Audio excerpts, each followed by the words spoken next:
Everyone, and welcome to Ask the Developer Live, a series of conversations with thought leaders in the mobile gaming industry, giving you quick and actionable insights to help you take your game studio to the next level. I'm your host, Michael Fortune, and I work in product marketing here at AppLovin. So AppLovin fuels the growth of many of the world's top mobile games, bringing games to a wider audience of players around the world. We cover everything from game development to publishing to user acquisition and monetization. Looking back at the series, we've covered some great topics, and we're happy to say we've reached over 2,500 guests in just a short amount of time. So excited to be here today. Please subscribe to our YouTube channel. You can check out our earlier episodes as well as what we've got in store for you today. Super excited to be here for Ask the Developer Live number 6. We'll be talking to leaders from SRG and Lion Studios, talking about the marketability of your games. So marketability can really make or break your game. So we're going to take some time to learn from our experts and find ways to determine if you have a marketable game or concept. Knowing this will save you a lot of time, money, and headaches. So it's an important thing for us to get right. On the agenda, we're going to start off with some introductions of our guests. We'll move into the conversation and wrap up with a Q&A. You can ask questions at any point in time, and we'll leave some time at the end of the conversation to try to get to everything. Without further ado, I really can't think of two people better to speak on this topic of marketability. I'd like to introduce our guests. First, I'd like to introduce Michael Hoyos, CEO of SRG, based in the beautiful and sunny Puerto Rico. Originally, SRG focused on mid-core titles and are now in the lightning-fast world of hyper-casual games. Known for their hit game, Inc., which just passed 100 million downloads this month. So shout out to you, Michael. Congratulations and welcome to Ask the Developer. Woo, thanks so much, buddy. I'd also like to introduce Matt Murphy, who has over a decade of experience in publishing, advertising, and marketing, and currently is the director of publishing at Lion Studios, where he and his team help take developers' games and ideas from the prototype stage up into successful launches and further growth. Excited to have both of you, and I'm going to turn it over to you, Matt. Excited to kick this off. Awesome. Thank you, Michael. Hey, Mike, how you doing? Hey, Matt, what's up? How's it going? Doing good, doing good. Excited to get talking about this very interesting topic. But before we do that, I would love to get to know you a little bit more. I know everyone else would love to as well. So maybe we start with, how did you begin working in gaming in general? Absolutely. Honestly, I listen to my mom. That's my secret. That's very good advice. My mom's been a gamer all her life, and she pretty much bought me all the consoles that came out. Like we had the Nintendo, the Super Nintendo, the Genesis, the Sega CD, like all of them. And we used to spend, countless hours just playing. I remember I was working in New York. I had just quit my job. I moved back home. I was bored out of my mind, and I was like, Mom, I need to figure something out. I want to build a business. And she's like, do something you love. And I was like, Mom, I love gaming. I can play games every day. And so she told me like, well, just, do a game company. All right. That was it. So that's awesome. Listen to your mom. That's great advice. And I just, in gaming in general, like there's so much, I think having passion about the craft and about the space is super important. So to get that from your mom too is really great. My mom was usually just yelling at me to stop playing video games, but I like to tell her now, like I was just doing, investing in my future. So that's great. I love that story. And then maybe talk me through, so you're excited, you want to make this move, jump into gaming. How did SRG come about? How did that get started? So when we started back in 2014, formerly known as Space Rhino Games, and we were a mid-core focused company. My favorite games have always been PC games like StarCraft and World of Warcraft and League of Legends, stuff like that. I wanted to sort of try to bring those experiences to mobile. And in 2014, we were working on real-time multiplayer games and MOBAs. You can imagine the headache that the technology was at the time. Yeah. We just we wanted to pivot away from projects that required that were so capital intensive. Dude, when a mid-core game fails, it's heartbreaking. Too much work goes into it, and we hit a wall because we realized publishing games is really an entirely different business. right? And at that time, it was obvious to us, like, all right, let's pivot to something that's more agile, keep everything fun and light, and let's reach out to people that know how to publish games. Yeah, very cool. So you jump into hyper casual, and you've actually been working in hyper casual for quite some time, and I know we know it moves fast and it's always evolving and it's always changing, which is really fun. Maybe what have you seen, like how have you seen it evolve over the past couple of years? It's very different from when you first started, so I'd love to hear kind of any sort of evolution that you've seen in the market. Yeah, I mean, hyper casual has come such a long way, really. And it's getting kind of tricky. You know, originally it was pretty much only arcade. And then we started seeing that, you know, small innovations here and there started to create like completely new subgenres, right? Now you have drawing games, experience games that are more like simulations and role playing. You have action and adventure, everything in between. Racing has been incarnated in all of its forms, maybe, you know, and you have puzzle games. Some of them are more like toys, you know, so they're hard to place in categories. But my favorite thing of hyper casual really is how the reinvention and mashing up of simple mechanics just creates like completely brand new experiences. And every time it's like, when you think we're running out of ideas, someone comes in and they just like change something. It's like, oh my God, that was so obvious. Why didn't we come up with that? Yeah. And that's what I do love about it, that it does move so fast that, you know, these trends evolve super quickly, and you can, you know, test something super fast, and you can get we like to encourage developers to, you know, prototype within a week or two. And we'll dive into marketability, but you can, you know, create a prototype, create some light content, and get something out the door and test it, see how users interact with it. And if they don't like it, then move on and go on to the next idea. So just the speed of the space is super fun, and probably so different from when you were working on, you know, more mid-core games. It's really incredible. And even when you think you have like a super unique idea that no one can like do anything with it after you like launch it and it's successful. I remember we did a game for, what was it? This was like 2 years ago for Taptail. It was Rope and Roll. It was like this little puzzle game that you like were playing with ropes to complete images. And then like 2 weeks after the game launched, this game comes Rope Rescue.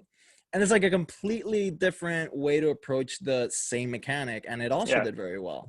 You know, and I really love that about this space. It's like, it keeps you so on your toes. And it's so creative. It's honestly, it's just tons of fun. Yeah, for sure. Cool. So you want to jump into hyper casual. Let's talk a little bit about the partnership with Lion Studios. Maybe tell me a little bit about how has the partnership influenced your approach to game development? I know, you know, hyper casual was somewhat, you know, new for you guys. So we'd love to hear kind of how we were able to partner up and how that influenced your processes in general. Yeah, I mean, so jumping into hyper casual is very interesting. It's like learning a new skill, right? Coming out of mid-core, we had to unlearn a lot of things. Our way of thinking was, you know, long-term retention, in-app purchases, big core loops. And in hyper casual, like there's none of that. So, you know, it's more you're thinking in terms of ads per session and low cost user acquisition or marketability, right? And at the time, you know, I always like to say, if you want to learn something, try to find the best mentor, right? It's probably the quickest way to pick something up. So we worked with pretty much all the big names, which were, you know, Lion, Voodoo, and Taptail at the time. And but our experience with Lion was really, it was above and beyond, because there was a true human connection there. We came into contact with like our good friend and colleague Chris Lefebvre.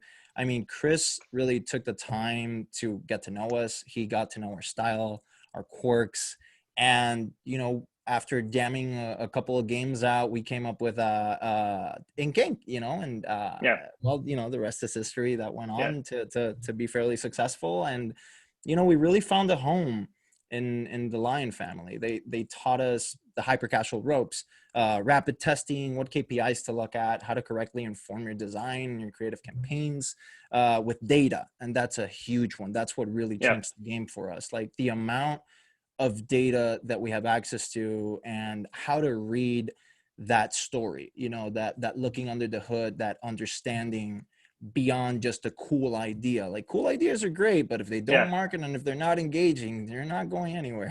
Yeah. Well, so then why don't we jump into marketability? Because I think that's why a lot of people are here, and we can dive a bit more into that. So to you, what is marketability testing, and why is it important, and how do you kind of think about it when you do have that initial prototype that you want to test? Yeah. So marketability in essence is, do people care about your game, right? Yeah. It's figuring out if a game concept markets well and if it can attract a broad demographic, excuse me, which, you know, tapping into a broad demographic is going to lead to low CPIs, right? Essentially a game's ability to cheaply acquire users. And for hyper-casual, that's super important because really low CPIs are required to properly scale and monetize under this model, right? But you know, the most important thing from a developer standpoint with marketability is that you don't want to waste time working on something that can't attract the wide demographic, right?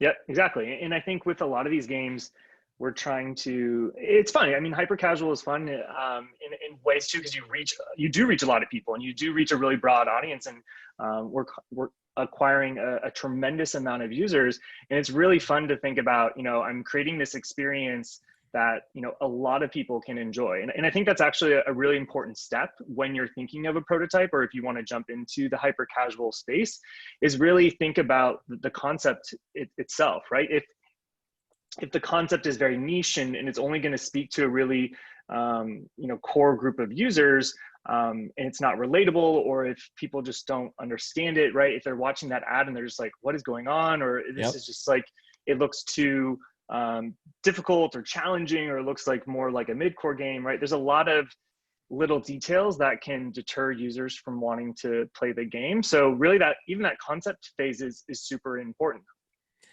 I think like Inked Ink is a good example, right? Because Inked Ink, like, sure, I don't have a tattoo. I've never gotten a tattoo, but I know what it is. I've seen people get tattoos, and everyone can like, you know, everyone knows what that experience is like. So, and everyone knows what, you know, and it's crazy because it's a great example of resonating with everybody, you know, like every culture in the world has tattoos.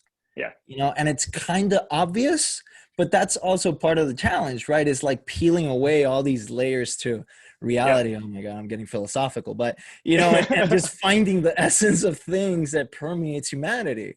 Yeah. That's hyper casual. For sure. And you know what, like a point on data, because it's always important too. Like, you know, when, let's say you get a game that has low CPIs, but even then you still want to look under the hood, because there are games that show early signs of low CPI, but then you go into the demo and you're like, oh, this is incredibly male leaning and only older demos of males are interested in. So there's no way that's ever going to scale, right? Yeah, for sure. Like, I think you can take it at a very like conceptual, or just like trust your gut, but then also, you know, layer on the data. And there's plenty of ways. There's Facebook analytics. There's a ton of ways where you can get that information that can help fuel your decision making. So I totally agree.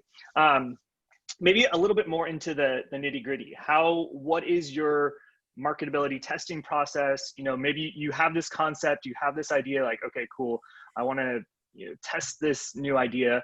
Walk me through how you approach marketability and what you actually do to test your game.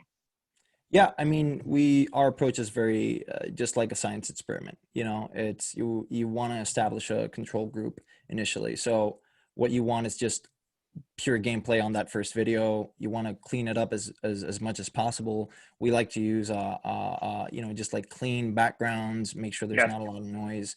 If the game has different mechanics, then go ahead and, like, even at that initial stage, like, record gameplay of the different mechanics and have them tested separately.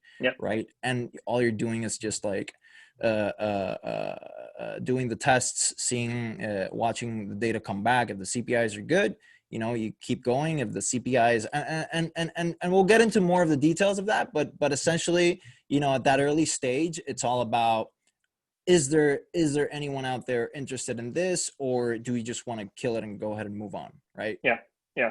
And I think, yeah, to your point, like finding, I mean, a lot of these hyper casual games, as many people know, rely on just simple gameplay and just a recording of that gameplay. And so anything to help bring, you know, attention to the gameplay is really important. And I think something I see with developers, they add a lot of fluff or a lot of noise to like even simple things like the background and color schemes, right? Like if you really try to hone the user's attention onto the actual gameplay and what's happening in the game. And if it looks, I mean, obviously the gameplay needs to look fun and you need to make sure that it's something that is exciting and interesting to watch. But I think one thing I definitely see is, you know, removing that noise around the gameplay is super important. And I think as a characteristic of a hyper casual game developer, it's important to develop this muscle of not caring. Okay, Yeah. like you cannot. This is not mid-core. This is not casual. You cannot fall in love with your concepts. These are not your Yeah. children. All Yeah. right, Yeah. because otherwise, a lot of what you said, a lot of that noise comes from this weird thing that happens when it's like maybe you have a really cool like a really good idea, it's already clean, and then you're like, it's not enough to get people excited about it. Yeah. Let's put rocket ships and explosions and physics, and Yeah. then all of a sudden you have no idea what you're looking at anymore, and Yeah. neither do the people watching the campaigns. Yeah. And I think something we had talked about before offline was, you know, having a good sounding board too, right? Like I think you had mentioned, you know, having people that can, even people that don't work in games, like have them watch the footage. And I think in the game development space, people put so much time and so much effort into making their game, which is great. And I love that. But I think you need to do that same amount of work and diligence and thought into the creatives and the marketability. One thing I really encourage people to do is like think about, like, evoke some sort of emotion, right? And I think there's so many different types of emotions that you can evoke with such a simple gameplay. And right, you can create a video of someone being really bad at the game and it being super frustrating, and you just want to jump in there and play the game. Or, you know, maybe someone is just absolutely crushing it and it's like, oh my gosh, that looks so exciting, I want to do that too. Like I could you know, do that as well. So I think, you know, thinking about, you have your game, you have this footage, but making sure that that footage is evoking some sort of emotion and really creating a different experience and test it, right? Like there's opportunities to test as many ads as possible. I think developers and people, I think everybody reads a little bit too much into like what is required for test. Like it has to be a test. Like, no, man, like just take it to your mom. Dude, like I have the mom test. I'm sorry, I love. She's been really helpful in your career. I just give my mom a prototype. I'm like, Mom, play this, and I'll just watch her. And if she's getting lost with the first couple of seconds, I'll call the guys. I'm like, guys, Mom doesn't know what's going on. Like this isn't working. Yeah, for sure. What about, so we have, like, we talked about that, your marketability testing process. I think that makes sense, is like making things clean, making things easy to understand. I think trying different types of footage, things that are evoking different emotions. I know there's like, you can try different camera angles. There's just so many different things that you can try and you should experiment with. Like, you know, we A/B test stuff in our games, A/B test stuff in creatives. And I'll give you an example of one of those. Like, remember we were working on this game, which was about pranks, right? And initially it had decent marketability, not great, but it was good. Yeah. And we were thinking like, damn, like everybody in the world pranks someone. They prank their parents, they prank their siblings. Like it's a thing, you know, to just mess around, horse around with your friends and family. Yep. And but we started thinking of, all right, what is the modern context of pranking in today's world? And I think it's mostly influencers, man. Like, you know, like people just recording themselves doing pranks to other people and just like they're doing it for the likes. Yeah. And we took that idea and was like, all right, let's give this gameplay footage a social media overlay, as if we're a prankster live streaming his pranks. And, you know, you would have like the likes and the laughy faces popping up and like funny comments on the left side. And that had a really profound effect, just like at the tail end of the creative. And it ended up reducing the CPIs by about a 25%. you know, and literally that took only a few hours of work. I love that. And I think I think what's fun too about this, or that example as well, is that it makes the game more fun too, right? I think, you know, thinking about marketability and, you know, the other KPIs of your game is really important. Ways that you make the game more marketable in turn should help the, you know, with retention and time spent per user, because you're making the game more, you're making it just a better experience. And I think that you can, you know, think of those two things hand in hand, is like maybe things that you would want to put in the game that would make it more fun, you know, could translate well from a marketability standpoint as well. So I love that. And really, and just like the idea of cleaning up a game's concept will have such an important effect on its engagement. Yeah. Because it's going to give the developer such a clear understanding of, all right, this is what this game is about. It's not about all these other stuff. Because again, developers, like, we're so passionate. Developers are so passionate. And we're always thinking like, and then it's going to be like it's going to have an MMO button and you know, everybody's going to be online fighting the dragon. No, man, like just like bring it down. And I think when you're trying to answer marketability, you are also answering a lot of engagement issues, because now, you know, you're really just going to focus in on the game's about this is this mechanic, let's make it feel good. And it really comes down to just getting a clear idea. Yeah. How do you think about just the amount of content, right? Like if I want to do this marketability test and I want to get a gauge for the CPI, how do you think about just the amount of content that you should put in the game? Because something I see is people spiral and start to create, you know, 10, 20, 30 levels of content. You know, how do you guys normally, how do you normally approach something like that? Yeah. You know, it really takes learning from others, listening to your publishers. I can't stress enough, like, your publishers aren't just working with you, they're working with hundreds of other developers. Like, they've seen so much, they know so much. Like, you don't have to know everything, you don't have to be the smartest person in the room. It really takes a village to deliver a hit in hyper-casual space. Right. So, you know, we've come up to a point where it's like, look, let's just develop a few stages. If it's an arcade game, give it some replayability, maybe some small little progression things here and there, but it cannot, like, it has to be something that you could put together in a week.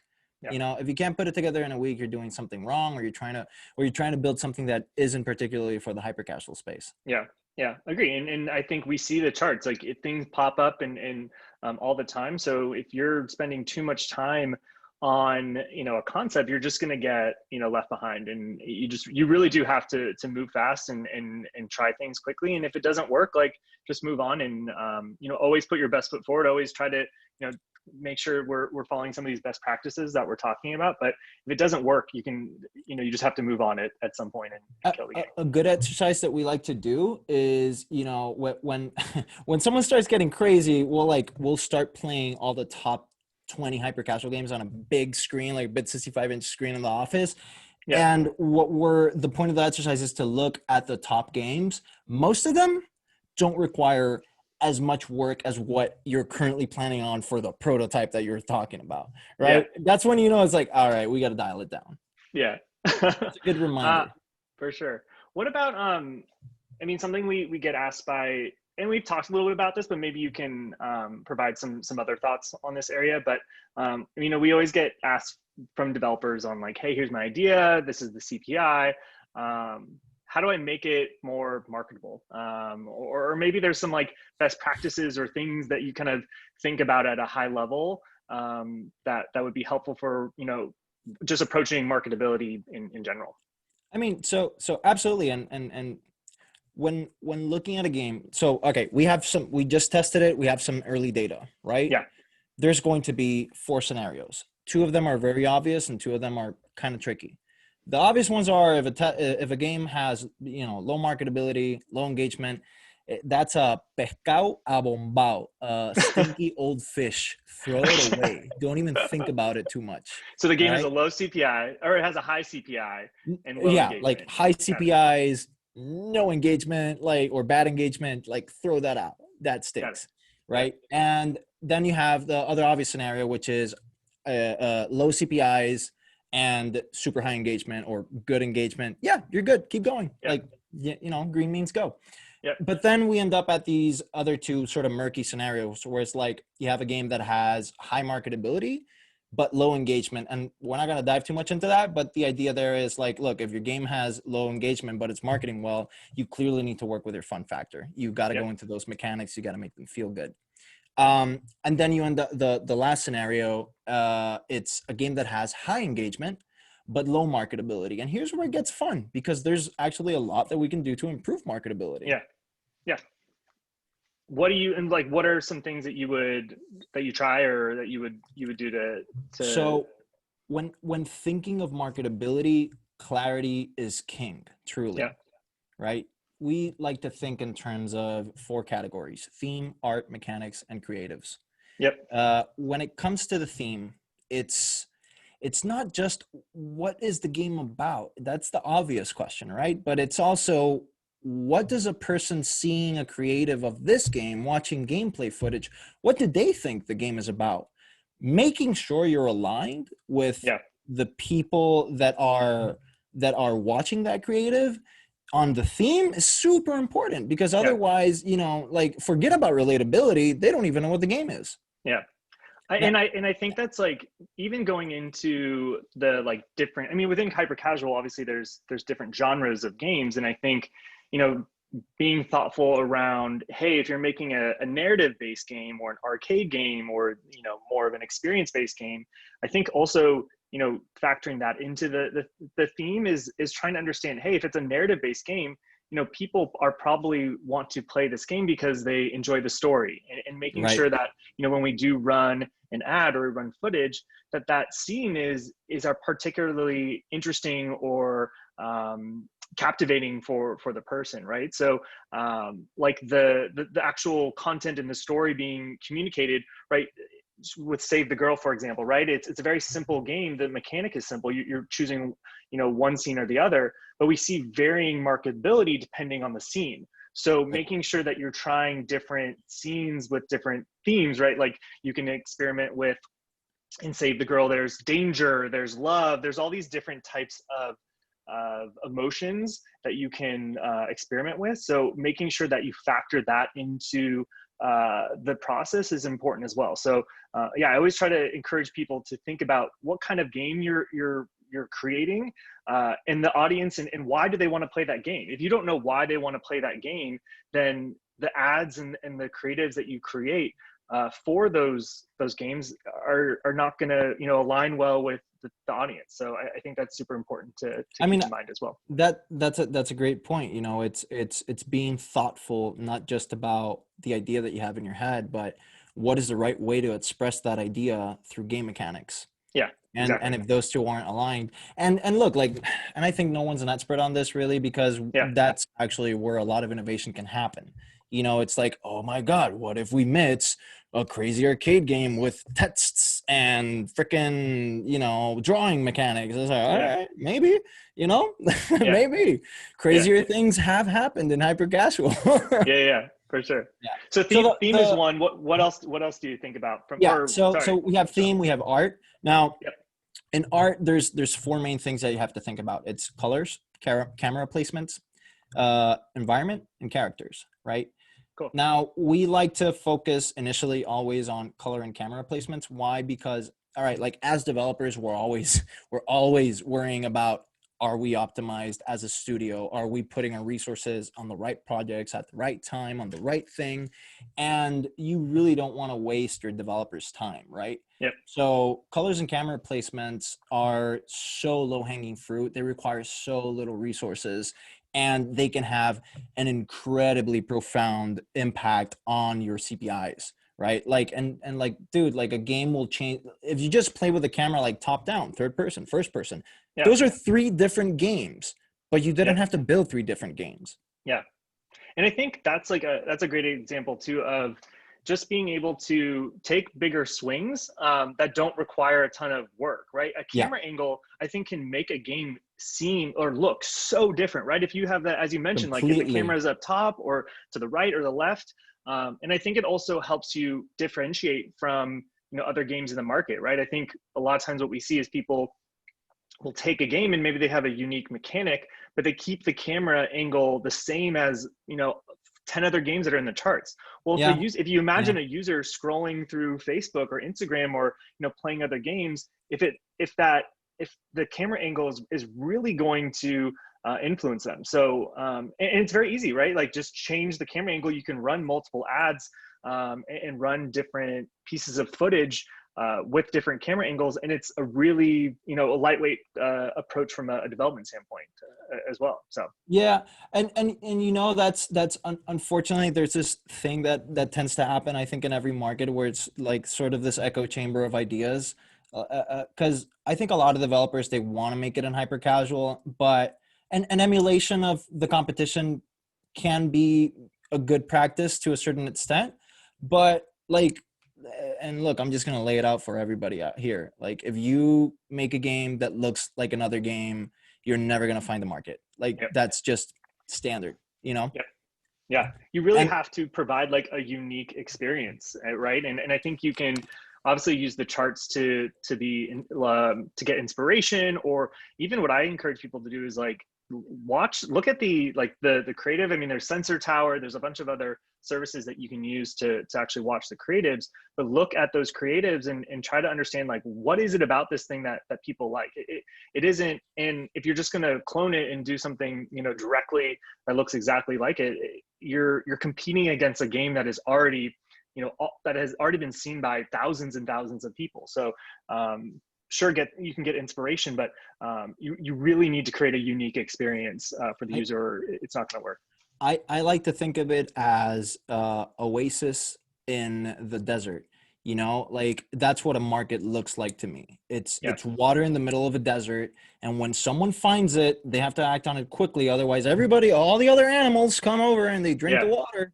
And that's why you have to like work really, or you just have to prototype quickly and move fast, because if you have something unique, you need to get it out there as quickly as possible. So and then the other two things are environment and characters. Environment and characters are great, but they do require a little bit more muscle, right? Yep. And just to quickly go through these, then we have the mechanic. Okay, so the mechanic is so important. Like, again, think of a 3-second rule. If someone's looking at a creative and within those first 3 seconds, they're not feeling it, they're not getting it, they don't understand, it's not clear enough, like they're just going to move away, right? Yep. So you can't have a design that requires a lot of time to be communicated. You have to be able to capture someone's attention in a very small amount of time. Yeah. And there's something about, and it's hard to explain, but there's just like, when you see those successful games in the top of the charts, like the mechanic just like looks and feels good, and I think you just have to aspire for that. Even just looking at it feels good. That's when you know there's like that's a good game. You just look at it and you feel like, oh, I want to play that. That's so good.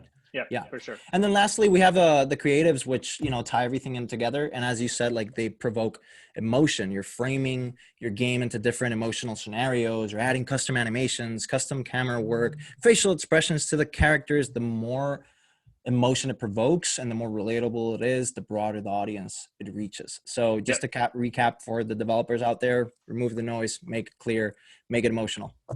Yes, awesome. That's great. Well, good stuff. That was great conversation. I loved talking through this stuff with you. It's super fun. When's the next one? But I think we have some questions. So I will send it over to Michael to help field some questions from the audience. Yeah, we did. We got a ton of questions, and if you haven't sent any questions, now's a good time to do so. But let's jump into it.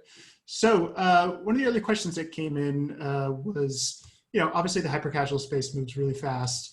How do you keep up with it?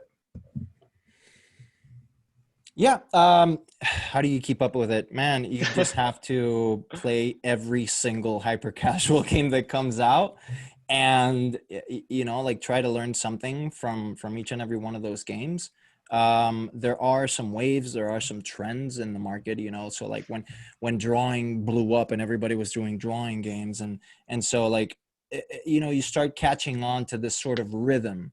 Once you find that rhythm, then it's not so hard, but still, you know, you never know if an idea is going to work or not until you really test it. So there's no surefire way to to approach design.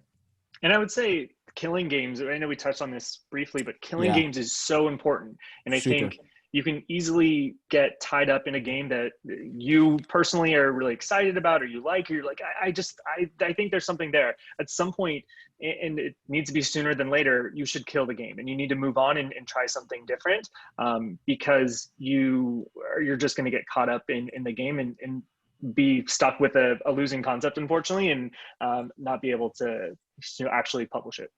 And also, like, I can't stress enough how important it is to have a conversation with your partners and your publishers. Like, you know, like we learned this skill from Chris Lefebvre. Like, we love him so much, but he is hard, man. Like, because he really taught us. Like, you'll tell him like, hey Chris, I got a cool idea. It's a game about blah blah blah. No. Just like, that's not gonna work. That's never. By the way, it's been done by 25 different studios around the world, so don't do it. Yeah. And you just really got to be unemotional about it. You know, it's like, okay, thanks. Another question that came in, presumably, you know, Lion spends across lots of different channels like AppLovin, Facebook, Google. How do you suggest handling attribution across all of those different partners without having to integrate a million SDKs? From like a monetization standpoint, or maybe? I think more so on the user acquisition side is what the question's getting at. Being able to consolidate the data from all these variety of you know, networks on the UA side. Yeah, I mean, I think that's a ton of value that that we as the publisher provide. That I think that as a developer is very challenging, right? I think that's, you know, our bread and butter is being able to help market and publish and scale your game. So it actually is extremely difficult. It requires a tremendous amount of work. It requires a tremendous amount of effort and you know, different creative testing, right? All these different networks speak to a different audience, and they're different types of people, and you know, certain creatives work better on certain networks, and so we have to, that's why we have a, you know, a growth team, a user acquisition team, and that's a lot of the burden we take off of the developer. I mean, Mike can probably speak to this, is doing user acquisition is very challenging. It's super competitive, especially within hyper casual. And so having someone that can just lift that off of your plate and say, hey, like, let's just focus on making a great game. Let's focus on improving the LTV of the game. You can do what you like to do, is make games, versus worrying about all these different, you know, user acquisition channels that honestly will help, you know, own that for you. So maybe hopefully that answers the question, but I would just say that, you know, honestly, that's where we come in and help a tremendous amount. I was about to say, like, that's why I didn't even take the question. I was like, we don't worry about this stuff. We don't. Lion has black magic behind their platforms. I just press buttons and launch tests and look at the data. Yeah. Another question that came in, for hyper or hybrid casual games, how do you figure out the right balance between, you know, launching big with a ton of different features, or kind of gradually in growing and improving your game with a consistent schedule of ongoing features? So all the features up front, or kind of gradual slow build is, I think, what the question's getting at.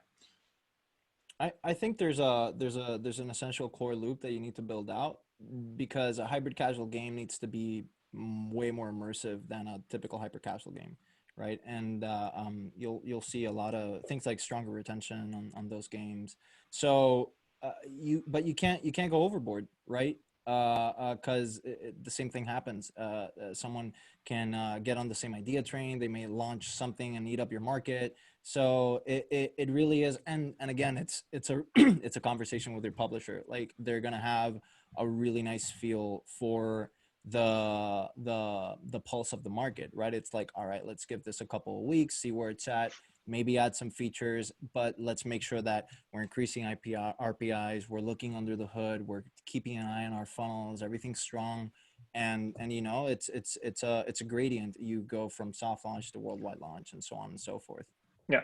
And I would say too, is I think just to throw in another hyper, because I don't think there's enough hyper being thrown around. But I think being hypercritical, maybe I'm going to coin that as a new term in the market. But being hypercritical of your development process is also super important. I mean, if you find a concept that is marketing extremely well, you should not jump to like a meta system, right? Like there's an order of operations, and there's some logical things that you should do from a development standpoint. If you have like Mike said, right? If you have a winning concept, fine tune that core mechanic, that core loop. I think that's super important, is nailing that gameplay down. And obviously these different genres within hypercasual require different types of development processes, but just making sure that you're prioritizing the things that are most critical to the game. And then, I think if you keep to this regular development cycle, we usually have developers publish updates every week. And what that ensures us to do is, hey, if something happens in the market, maybe there's a competitor with a very similar game, we're ready to go. And we know we can start, pushing and scaling up the game. And at this point too, you should always be checking your metrics and always being hypercritical of, if the metrics are moving in the right direction or the wrong direction, and just making sure that you have a hypothesis on the thing that you want to test in your game and the content you want to add. And if that's, boosting some sort of, time spent per user or retention or LTV, whatever you're trying to increase, just at this point, being really paying attention to the data is super important. So I would say like lightweight updates. And then honestly, it's kind of like we just depending on the amount of work that we can put into the game. And if we think that we can get a huge boost in the KPI, sure, we'll invest more in the game. But if not, then we'll start to push the game and publish it, especially if it's a unique concept as well. Also from an operations standpoint, and I know this sounds obvious, but sometimes it isn't. You want to make sure that the developer that you're picking for the project can handle the project. It is one of their fortes. Like inline skating and skiing are similar, but they are very far apart from being the same thing, right? Like an action game and a puzzle game are extremely far apart from being the same thing, and that can throw a wrench into your timelines. And that takes me to a secondary point, which is like, look, communication is so important. Transparency with your publisher and your partners is so important. Like, don't try to hide it. You don't have to impress them. Like, it's teamwork, right? It really takes a village. So be honest, be open, ask for help when you need it. And, that's going to lead to really great results. Yeah, great advice. Another question around CPI, and kind of going back to the formula you talked a little bit earlier. How do you know and decide if the CPI of a game you're prototyping is high because of the art style or the core mechanic or maybe the creative? Any strategies you can share that can help? This person. It's like, imagine if you're trying to find the imagine that you have a moving heart inside a human being and you're trying to find it, right? Like you're trying to gauge whether it's over here, and the right answer to it is that's why it's an experiment process. You have to test different approaches. You have to go down. So rely on what you can do with very little resources and effort to take big swings, like Matt said, and then slowly like move down the list. So start with working with colors, then try working with camera angles. And if, and again, like this is if the game has really good engagement. Like if the game doesn't have engagement, but you love the idea, dude, just throw it in the trash. Pacao bombao. All right. Don't try to revive it. All right. And if it gets to a point where you're like, well, maybe we got to change the theme, maybe we got to play with the characters, then that's a conversation that you have to have with your partners. I would continue to stress the testing stuff, taking big swings with creatives. I think watching your creative is super important. I don't think enough people do that. Is actually watching it and watch those. One thing we know is that first 3 seconds is extremely critical, and we all have short attention spans. We know that people aren't going to be watching that full ad as much as we'd like them. So really being thoughtful in those first initial seconds, right? If you have downtime, right, where there's no gameplay, or if it's confusing, or if there's anything in those initial 3 seconds that don't really add any value, then you're doing something wrong. So definitely watch your creatives too, which I don't think enough people do. And also last point. So all publishers have amazing marketing teams. You can talk to the marketing people. Okay, there's no magic barrier there keeping you from writing them, right? Like, dude, just reach out to them, ask them. Yeah, and on that note, I think we're actually just out of time. So if there are more questions, feel free to get in touch with the Lion team. Yeah, we'd be happy to hear from you. But would also like to thank you both, Michael and Matt. That was a great session, and really appreciate you sharing your expertise with our guests. So thank you for joining us. Of course. For attendees, we'll be sending out a short survey in the next 5 seconds. It should be popping up on your screen. Please fill that out, and you'll be entered into a raffle to win some custom headphones. So definitely fill that out. Really appreciate you joining, and please subscribe to our YouTube page. You can catch this session as well as any of our earlier content. Thanks again, Matt and Michael. We'll see you next time. Matt, Awesome. Michael, thank you so much. Thank you guys. See ya.